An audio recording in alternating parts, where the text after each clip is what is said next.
공로주의와 은혜, 이런 제목의 말씀입니다. 사무엘상 30장은 다윗의 인생에서 가장 다급하고 힘들었던 순간에 대한 역사 기록입니다. 29장에서 블레셋 땅에서 시글락이라는 공간을 얻어서 생활했던 다윗이 이제 블레셋과 이스라엘의 큰 전투를 앞두고 다윗의 군대는 이스라엘 사람들로 구성된 600명인데 그들이 블레셋을 위해서 싸우는 그런 전쟁에 초대받게 되었습니다. 속으로는 가기를 원치 않았는데 다행히 블레셋 방백들이 의심의 눈초리를 보내고 왕 아기스도 어찌할 수가 없어서 다시 너희 본거지 시글락으로 새벽에 가라, 이렇게 얘기를 했습니다. 다행스럽게 자기 동족과 싸우는 그 자리를 면하고 시글락으로 돌아왔을 때 이제 30장의 기록입니다. 성은 불타고 모든 가족들이 아말렉 사람에 의해서 다 잡혀갔습니다. 너무 기가 막혀서 울 기력이 없이 울다가 정신을 차리고 뒤를 쫓게 되었습니다. 부솔 시내라는 곳에 이르렀을 때 그동안 아벡에서 시글락까지 너무 긴 거리를 달려왔기 때문에 부솔 시내까지 오는 것만 해도 너무 지쳐있는 3분의 1에 해당되는 200명이 굉장히 곤란을 호소하는 그런 모습을 보면서 다윗은 남은 400명, 좀 더 체력적으로, 정신적으로 강한 사람들을 데리고 아말렉을 쫓게 되었습니다. 가다가 아말렉 사람이 버린 종 하나를 만나서 그를 음식을 먹인 다음에 정신을 차리게 한 후에 아말렉의 진지를 찾아가게 되었습니다. 저들은 승리에 도취하여 술을 먹으면서 춤을 추고 완전히 방심한 상태에 놓여 있었습니다. 다윗과 그의 군대들은 그 새벽부터 시작해서 그 다음날 저녁까지 엄청난 전쟁을 수행했고 도망을 친 200명 외에는 살아난 사람이 아무도 없었습니다. 감사한 것은 그 모든 부인들과 가족들을 다 찾았고 수많은 전리품을 얻게 되었다는 사실입니다. 이렇게 원상 회복을 하게 된 이 즈음에 400명 그 함께 갔던 자들 중에 다윗에게 놀라운 제안을 하는 음성을 우리가 오늘 본문에서 들을 수 있습니다. 함께 가지 아니한 자들은 처자만 데리고 떠나게 합시다. 부솔 시내에 200명 남아 있었는데 우리는 죽음을 무릅쓰고 갔다 왔는데 어떻게 똑같이 나눌 수가 있겠습니까? 우리는 더 많은 일을 했습니다. 나도 그때 부솔 시내에서 머물고 싶었지만 이를 악물고 갔다 왔어요. 그런데 누구는 팔자 좋게 가만히 있다가 가족들도 만나고 전리품도 나누고 누구는 가가지고 목숨 걸고 싸우고 왔는데 똑같이 대우하는 것은 마땅치 않습니다. 저들을 처자만 데리고 우리 공동체에서 나가게 하는 게 맞습니다.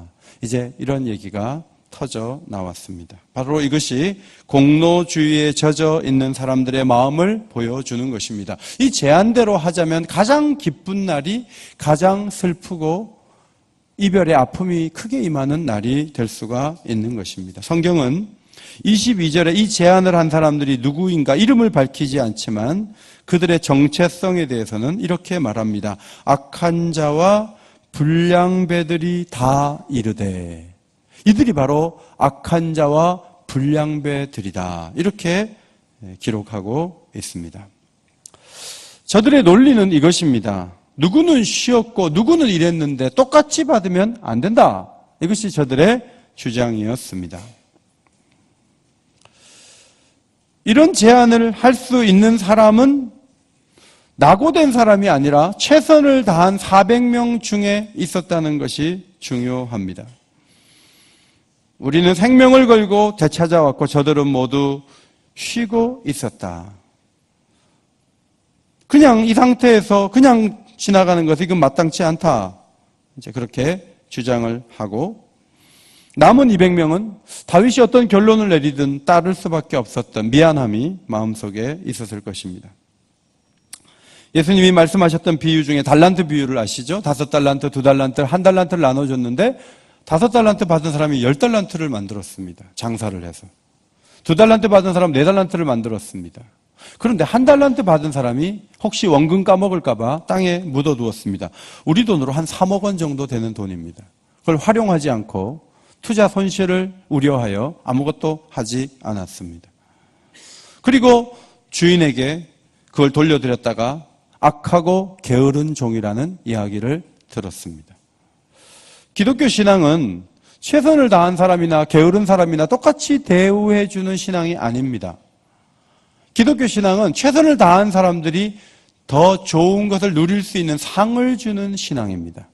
그래서 게으른 사람들이 그냥 피할 수 있는 그런 여지를 많이 남겨놓지 않습니다. 그러나 오늘 우리가 보는 이 상황은, 다윗의 이 상황은 부솔 시내에 머물러 있었던 200명을 게으른 자 취급을 하는 것은 마땅치 않다는 것입니다. 이것은 지치고 힘든 상태에서 그렇게 된 것이니까 관용의 정신으로 품어야 할 문제라고 하는 것입니다. 9절과 10절 어떻게 200명이 부솔 시내에 남게 되었는지 다시 한번 볼 필요가 있습니다. 앞에 보시고 9절과 10절을 같이 읽도록 하겠습니다. 읽기 싫으신 분도 계시겠지만 크게 읽어주십시오. 시작.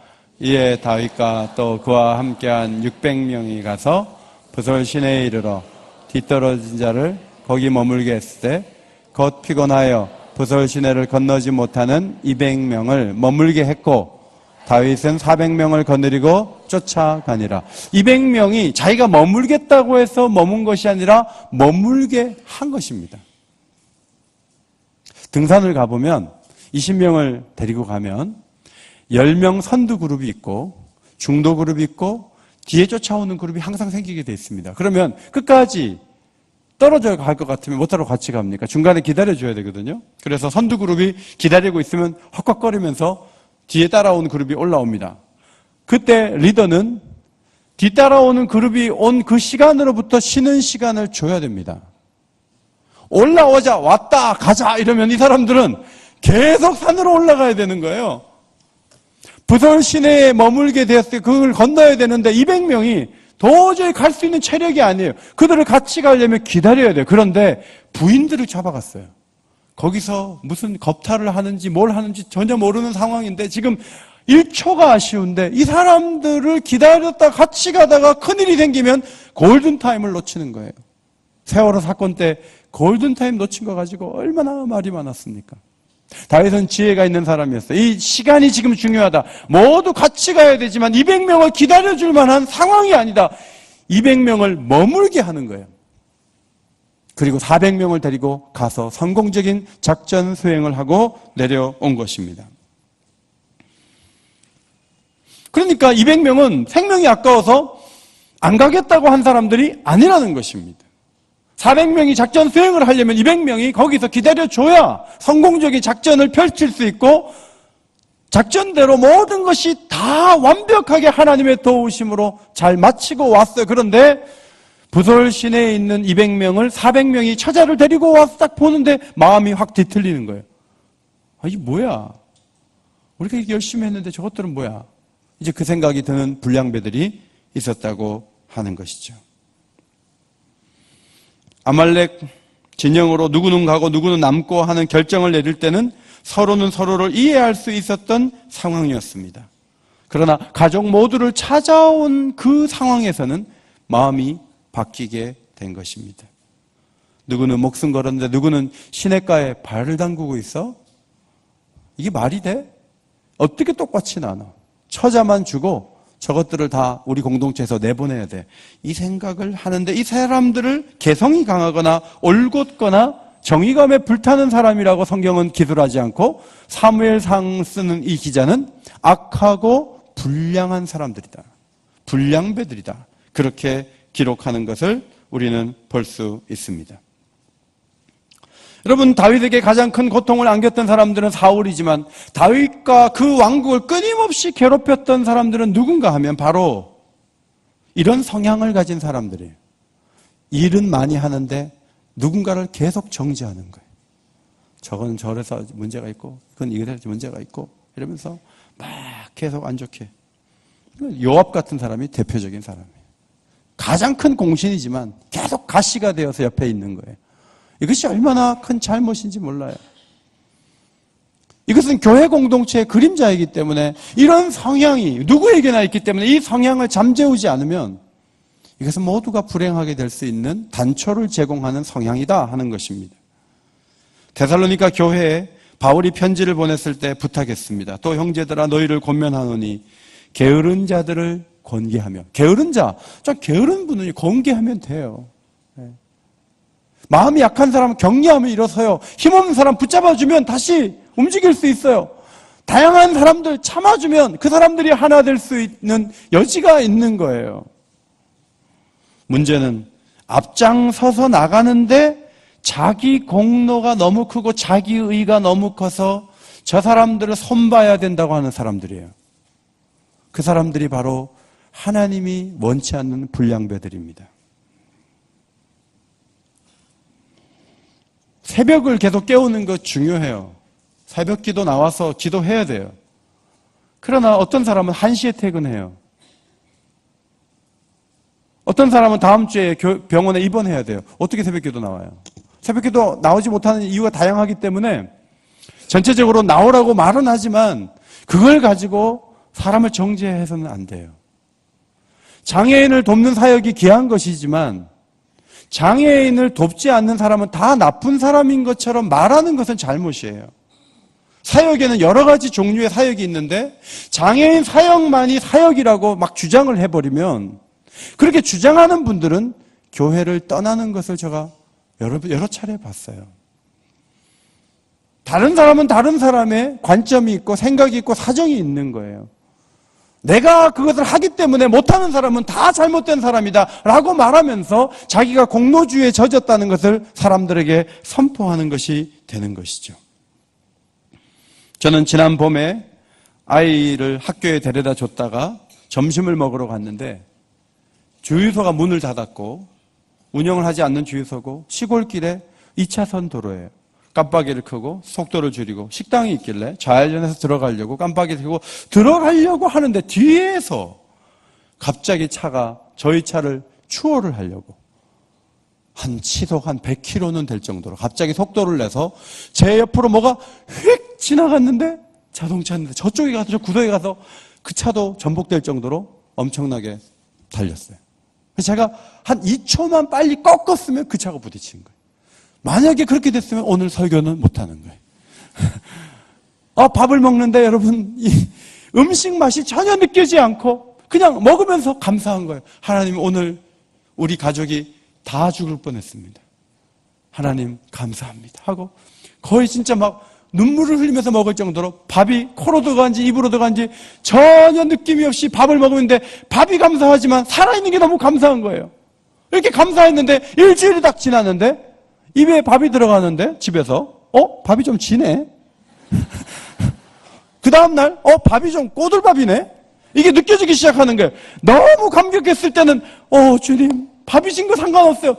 느껴지지가 않습니다. 살아있는 게 감사합니다. 한데 한 달 딱 지나면요 뭐가 맛이 없고 뭐가 이렇게 얘기가 나오는 거예요.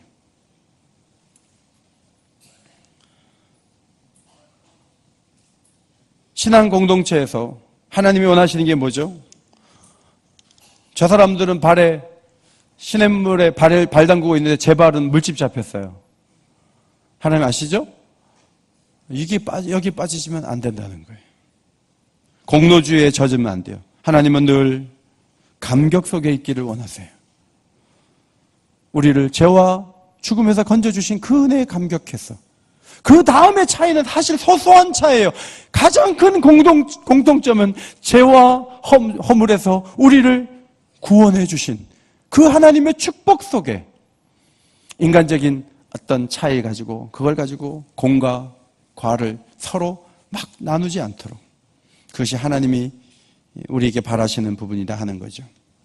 공로주의로 세상을 판단하고 자기를 규정하는 이들이 예수님이 오셨을 때 종교 지도자들의 자리에 앉아 있었습니다. 예수님은 저들에게 대해서 뭐라고 말씀하셨냐 하면 화했을진저 바리새인과 서기관들이요 저들이 모세의 자리에 앉아서 남을 판단한다 그랬어요.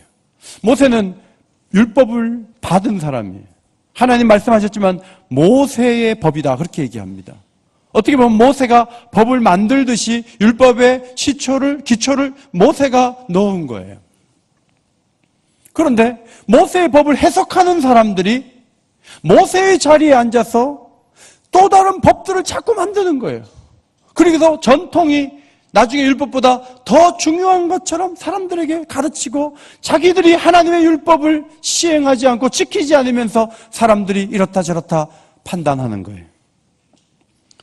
모세의 자리에 앉다 보니까 잔치 자리에, 높은 자리에 앉기를 원해요. 시장에서 문안받는 것을 좋아해요. 서기관과 바리새인들은 천국 문을 닫고 자기도 안 들어가고 남도 못 들어가게 해요. 외식하는 서기관과 바리새인들은 박하와 회향과 근처에 11조는 드리면서 율법에 더 중한 바 정의와 긍휼과 믿음은 저버렸다는 책망을 받았습니다. 나름대로 철저하고 엄격해요. 그런데 중요한 것은 철저하고 엄격하다 보면 사나워진다는 것입니다. 너무 신앙생활 열심히 하고 철저하게 하고 빠짐없이 잘하고 주일에 한 번도 안 빠지고 새벽기도 너무 잘 나고 그러면서 서서히 더 은혜로운 사람이 되기보다는 엄격한 사람이 되는 것. 이것이 우리의 약점이에요. 겉으로는 깨끗하지만 속은 탐욕과 방탕으로 가득했어요. 400명이 최선을 다해 작전 수행은 했지만 속에서는 자기 우월의식에 젖은 사람들이 그 400명 중에 나오게 된 것입니다. 문제는 그런 사람이 누가 있다가 아니에요. 우리 속에 그런 성향이 다 있는 거예요. 하나님은 죄와 죽음으로부터 구원을 받을 때 목숨 건 사람들만, 최선을 다해서 충성한 사람들만 건져주지 아니하시고 하나님은 다른 방법으로 우리를 구원하셨습니다. 에베소서 2장 8절 9절 말씀 앞에 보시고 같이 읽겠습니다. 시작. 너희는 그 은혜에 의하여 믿음으로 말미암아 구원을 받았으니 이것은 너희에게서 난 것이 아니요 하나님의 선물이라. 행위에서 난 것이 아니니 이는 누구든지 자랑하지 못하게 함이라. 은혜에 의하여 믿음으로 말미암아 하나님의 선물을 받듯이 구원을 받았다. 왜 그런 방법으로 구원을 해주시는가 하면 누구든지 자랑하지 못하게 하시려고. 여러분 전도할 때 답답해요. 어떤 분은 정말 안 들어요. 너무 고집부리고. 그러면 우리가 은혜로 구원받은 걸 잊어버리고 어떻게 십자가를 안 믿을 수 있느냐, 어떻게 내세를 안 믿을 수 있느냐, 어떻게 예수님을 안 믿을 수 있느냐, 어떻게 성령을 부인하고 어떻게 교회를 받아들이지 못하느냐, 그렇게 생각할지 모르지만 바로 그 불신자의 모습이 우리의 모습이었어요. 우리가 예수님이 믿어지고 부활이 믿어지는 것은 하나님의 은혜요, 하나님의 선물의 결과인 것을 항상 인정하는 자리에 서기를 주의 이름으로 축원합니다. 우리가 머리가 좋아서 받아들인 거 아니에요. 하나님이 믿게 해주신 거예요. 은혜로 구원을 받으면 언제나 감사하고 감격하고 찬송할 수 있어요. 그런데 자기 공로에 의해서 구원을 받았다면 그 다음부터는 구원 못 받은 사람 다 무시하고, 그 다음에 구원 받았지만 최선을 다하지 않는 사람 다 깔아뭉개고, 그리고 늘 큰 소리치고. 이게 공로주의에 젖은 사람들의 공통점입니다. 하나님은 그것을 아시기 때문에 구원 그 이후에 어떤 태도로 당신의 자녀들이 살아갈 것인가를 염두에 두셨고 구원이 철저하게 선물로 주어지게 하시면서 자랑할 수 있는 여지를 없애버리셨습니다. 세상이 좋아지지 않는 이유가 뭡니까? 그 중심에 경쟁이 있고 자기 자랑과 공로, 거기에 기초하고 있기 때문에 그렇습니다. 물론 한 사회를 구성해서 이끌어 나갈 때 행한 대로 갚아주고 일한 대로 하지 않고 아무나 그냥 똑같이 다 준다. 그럼 누가 열심히 일을 하겠는가? 그러나 은혜라는 것은 반대 방식이에요. 일한 대로가 아니고 따라합시다. 일한 것이 없이. 여기서 출발하는 거예요. 은혜라는 것은 일한 것이 없이에서 출발하지 일한 대로에서 출발하는 것은 철저하게 공로주의라고 하는 거예요. 지금 천독을 할 때 113도까지가 왔는데요. 상 죽으면서 하면 훨씬 더 잘. 만약에 113도까지 하신 분들 다음 주에 자동차 한 대씩 드릴게요. 많이 읽으신 분은 비행기를 한 대 드릴게요. 막 그렇게 하면 모두 다 출근하지 않고 다 성경보만 집에서 볼 겁니다. 다 그냥 그걸 받기 위해서. 여러분, 우리가 상을 주지 않는 이유 중에 하나는요, 그것이 그 읽는 자체가 그 속에 유익이 있고 그거를 하나의 공을 삼아갖고 모두 다 박수를 쳐주고 할 경우에 부작용들을 생각하기 때문에 상을 주고 싶으면서 억제를 하는 거죠. 그러면 여러분 마음속에 그러면 일하지 않고서도 받아 누리면 그러면 일하지 않지 누가 일하고 받나? 이런 생각을 할지 모르지만 그렇지 않아요. 하나님께서는 감동을 주시고 사랑에 의해서 자발적으로 움직이게 하심으로 놀라운 길을 걸어가게 했어요. 해물을 좋아하는 신랑이 신부에게 한 달에 한 번은 해물탕을 꼭 해줘야 돼. 그게 당신이 나를 사랑하는 증거야. 이렇게 조건을 걸고 고기는 몇 번, 야채는 어떻게 막 해갖고 그걸 사인하고 결혼을 했다고 생각해 보세요. 근데 신부가 너무 해물탕을 싫어해요.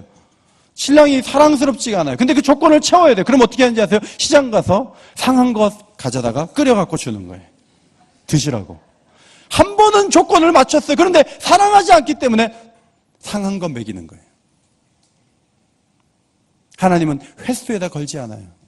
사랑의 마음이 있으면 창의적이고 풍성하고 가장 좋은 것으로 하나님 앞에 드릴 수 있기 때문에 그렇게 할 수 있다는 것, 그래서 더 일하게 만들 수 있다는 것이 하나님의 신념이죠. 다윗은 내려갔던 자나 부솔신에 머물렀던 이들을 동일하게 전리품을 나누도록 하였습니다. 여기에 대해서 고려하지 않아요. 제안을 했지만 불량배들이 거칠게 큰 소리로 다윗의 어깨를 밀면서 이거 합시다 해도 다윗은 눈도 깜짝하지 않고 그냥 단숨에 일들을 처리를 해버렸어요. 어떻게 그럴 수 있는가? 23절이 다윗이 단숨에 자신의 결론을 내렸던 근거가 되는 것이죠. 23절을 앞에 보시고 같이 읽겠습니다. 시작. 나의 형제들아, 여호와께서 우리를 보호하시고 우리를 치러 온 그 군대를 우리 손에 넘기셨은즉 그가 우리에게 주신 것을 너희가 이같이 못하리라. 무슨 소리를 하는 거냐? 이 승리가 우리의 승리냐? 아니다. 400명의 승리가 아니고 하나님이 승리를 주시고 하나님이 손에 붙여서 우리에게 주신 것인데 전쟁에 동참한 사람만 나누자고? 안 된다. 이것은 하나님이 주신 것이다. 그렇게 결론을 내린 거죠. 시편 68편 12절. 여러 군데의 왕들이 도망하고 도망하니 집에 있던 여자들도 탈취물을 나누도다. 이런 말씀이 있어요. 집에 있는 여자가 왜 탈취물을 나눌까? 다윗의 여러 가지 상황을 고려해 볼 때 부솔 시내에서 막 탈취물을 가지고 왔을 때 여자들이 나서가지고 지혜롭게 막 나누고 동참한 사람이나 가지 못한 사람이나 전부 똑같이 다 나누고 얼마나 기쁘고 감사한 시간을 가졌을까? 다윗은 이러한 원칙을 이스라엘의 율례와 규례를 삼았다고 25절에 기록되어 있습니다. 공로주의에 근거한 나라를 만들기보다는 은혜에 근거한 나라를 만드는 거예요. 지금 모든 사회 복지 제도나 여러 가지가 사실은 은혜에 근거해서 나온 것이 그 사람이 가진 만큼, 그 사람이 세금을 낸 만큼만 가져가야 된다는 논리가 있다면 지금의 복지는 너무 방만하고 이거 너무 헛된 것이죠. 26절로 31절을 보면 전리품을 다윗의 친구 유다 장로들에게 보냈는데 15곳에 지명이 소개되어 있습니다. 그 전리품이 얼마나 많았는지 각 곳의 친구들에게 보내주는 거예요. 우리는 읽기도 힘든데 우리 같이 한번 읽어볼까요? 15곳. 이것을 읽는 동안에 여러분에게 좋은 것을 나눌 수 있는 사람이 누군가를 생각해 보십시오. 같이 읽겠습니다. 시작.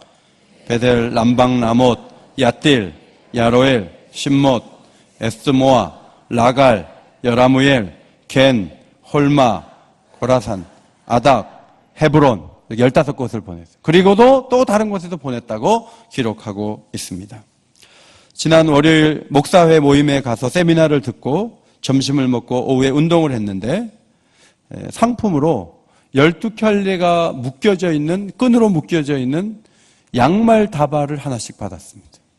그래서 12켤레나 받아서 앞으로 2년 동안은 양말을 안 사도 되는 그런 큰 선물을 받았습니다. 그런데 어떤 목사님이 저보고 이렇게 와보라 그래요. 했더니 양말 더 필요하냐 그래서 저는 그냥 주는 줄 알고 더 필요하다 그랬더니 한 10개 드릴까요? 그래서 그러라 그래서 10개를 담았어요.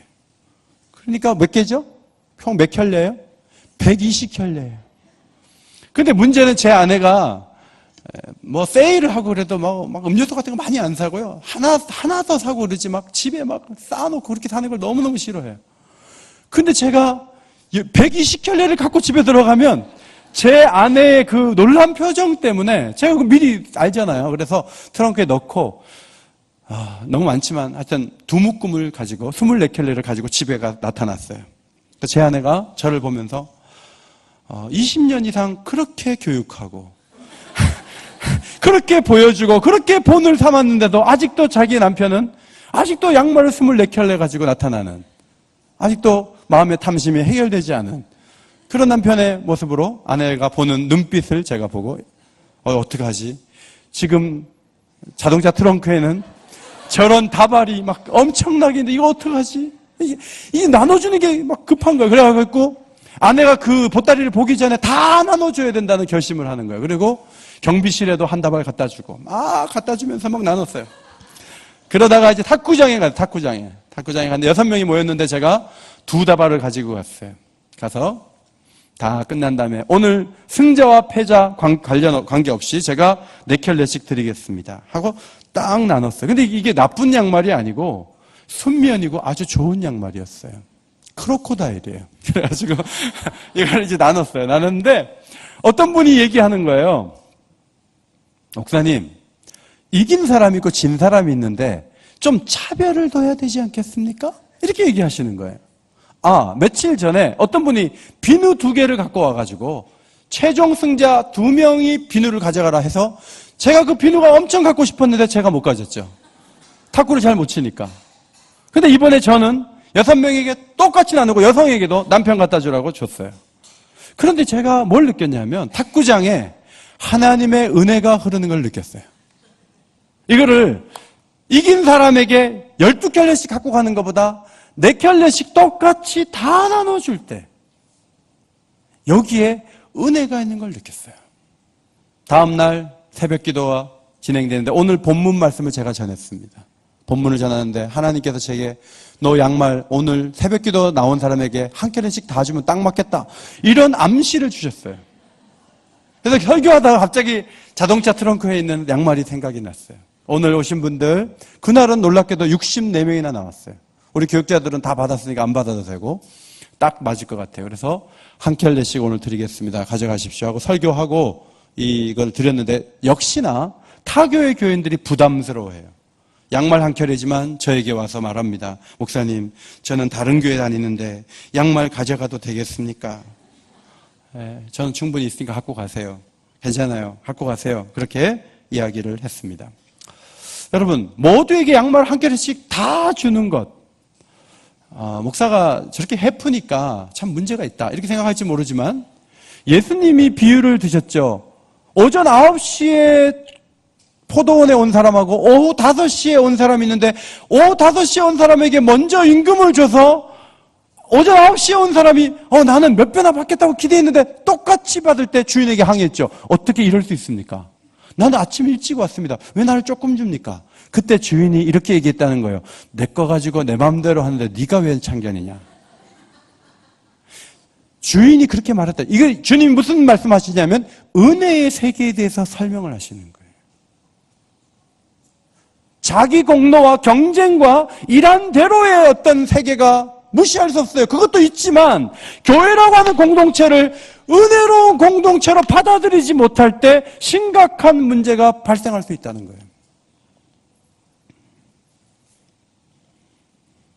성경은 우리가 더 많이 일하고 적게 받는 억울한 사람들이 아니라 우리가 적게 일하고 많이 받은 쪽에 모두가 있다 이렇게 설명하죠. 사실 다윗 공동체가 지금 이 사건에 대해서는 누구는 열심히 일했고 누구는 쉬고 있었던 게 사실입니다. 그러나 이 다윗 공동체 자체가 정말 어려운 사람들의 모임이었어요. 사무엘상 22장 2절 말씀, 굉장히 중요한 말씀입니다. 같이 한번 큰 소리로 읽겠습니다. 시작. 환난당한 모든 자와 빚진 모든 자와 마음이 원통한 자가 다 그에게로 모였고 그는 그들의 우두머리가 되었는데 그와 함께한 자가 400명가량 되었더라. 여러분, 환난당해서 다윗에게 찾아왔고 빚이 너무 많아서 다윗에게 찾아왔고 마음이 원통해서 다윗에게 찾아온 사람들이 600명이나 된 거예요. 그런데 어떤 한 사건을 놓고 누구는 일했고 누구는 일 안 했는데 일도 안 한 것들이 우리가 가지고 온 것을 다 받을 수 있느냐 이렇게 얘기하는 것은 아니라는 것입니다. 14세기의 토마스 아켄피스. 그가 본성과 은혜의 차이를 30가지를 정리했는데 본문과 관련된 10가지를 제가 뽑아서 적어왔습니다. 제가 은혜의 본성에 대한 부분을 읽으면 여러분은 큰 소리로 은혜의 부분을 읽어주시기 바랍니다. 먼저 제가 읽겠습니다. 본성은 자기 중심적인 반면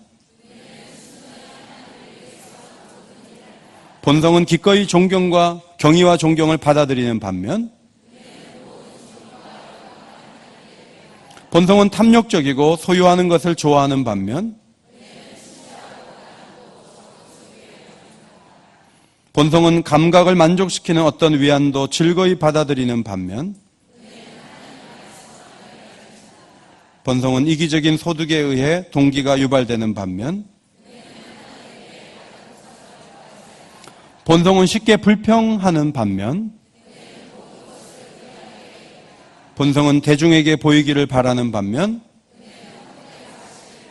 본성은 다른 사람들이 알아주기를 바라는 반면 본성은 죄의 다스림을 받는 반면 본성은 자신의 에너지로 나아가는 반면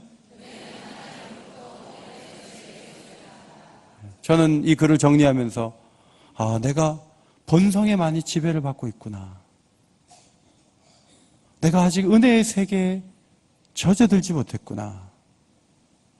여기에 본성과 은혜가 이렇게 대조되면서 나오는데 나는 본성 쪽에 가까운 게 너무 많은 거예요. 공로주의 함정, 여기에 빠져 있구나. 주를 위해 충성하지만 공로주의 함정에 빠지지 않고 은혜 속에서 언제나 감사하며 긍휼을 베풀며 더 좋은 가정과 교회를 이루어 나가는 우리 모두가 되기를 예수의 이름으로 축원합니다. 하나님 고맙습니다. 원통하고 환난을 당하고 빚이 많아서 모였던 그 사람들이었지만 다윗의 공동체 내에 공로주의의 함정에 빠져서 찾아만 주고 내보내자는 그런 무서운 이야기를 하는 사람들이 있었습니다.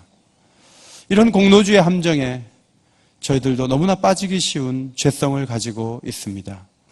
날마다 은혜를 주시옵소서. 날마다 은혜의 빛 가운데 살게 하여 주옵소서. 은혜에 젖어들게 하시고 은혜로운 가정, 은혜로운 교회를 이룰 수 있도록 성령이여 역사하여 주옵소서. 예수님의 이름으로 기도하옵나이다. 아멘.